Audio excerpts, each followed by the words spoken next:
அவன் கடையே மொத்தம் ஒரு 3000 4000 தான் போரும் ஜாமானம். அதுக்கு 250 50,000 வரைக்கும் வரி. இது எங்கேயும் நாடு போய் தாங்கும்? இது யார் தான் ஐடியா கொடுக்குறாங்களே தெரியல.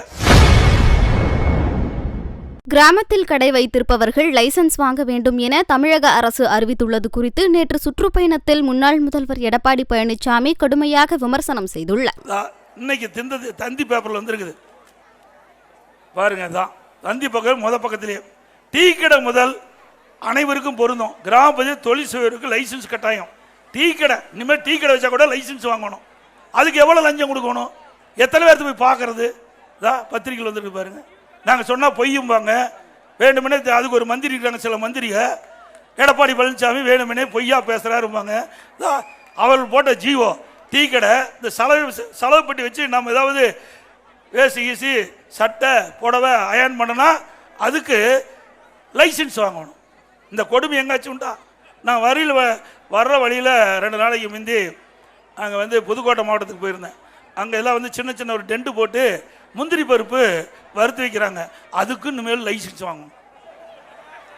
இப்படிப்பட்ட கொடுமையான ஆட்சி தேவைங்களா? ஏங்க ஏழை மக்கள் எப்படி பிழைக்கிறது பாருங்க. இதில் என்னென்ன கொடுத்துருக்கான்னு. டீ கடை, தையல் கடை இருக்குது பார்த்தீங்களா? நம்முடைய சகோதரியே நம்ம தையல் கடை வச்சுருப்பாங்க, தையல் மிஷினு. அதுக்கும் இனிமேல் லைசன்ஸ் வாங்கி ஆகணும்.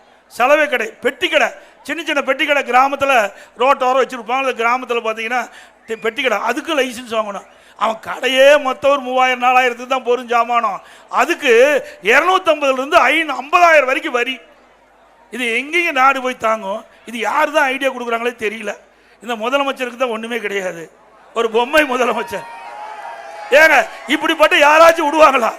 ஒன்றும் தெரியாது. நம்ம கிராமத்தில் இருக்கிறவங்கிட்ட, கிராமத்தில் இருக்கின்ற முதலமைச்சரானா கூட இப்படிப்பட்ட அறிவிப்பை வெளியிட மாட்டாங்க. அதோட மோசமான முதலமைச்சர் இன்னைக்கு நாட்டை ஆண்டு கொண்டிருக்கின்றார். கிராமப்புற மக்கள் என்ன பாவம் செஞ்சாங்க? நாமெல்லாம் கிராமத்தில் வந்தாங்க. ஏன்னா அப்படி கிராமத்தில் இருக்கிற எல்லா கடைக்கும் அப்புறம் சிசிடிவி கேமரா பொருத்துமா. அந்த கேமரா எவ்வளோ விலை இருக்குதோ அதுதான் கடையினுடைய முதலீடே இருக்கும். எங்கே போய் சிசிடிவி கேமரா பொறுத்துறது? அதில் என்ன ஊழல் நடக்க போகுது? அங்கே என்ன ஒரு மிட்டாய் கடை வச்சு மிட்டாய் கிட்டாய் அது மாதிரி கொடுப்பாங்க, வச்சுருப்பாங்க. அங்கே இருக்கிற கிராம மக்கள் அதை வாங்கி சாப்பிடுவாங்க. இப்படி மோசமான ஒரு சட்டத்தை கொண்டு வந்து ஏழை மக்களை வாட்டி வதைக்கின்ற அரசாங்கம் தொடர வேண்டுமா?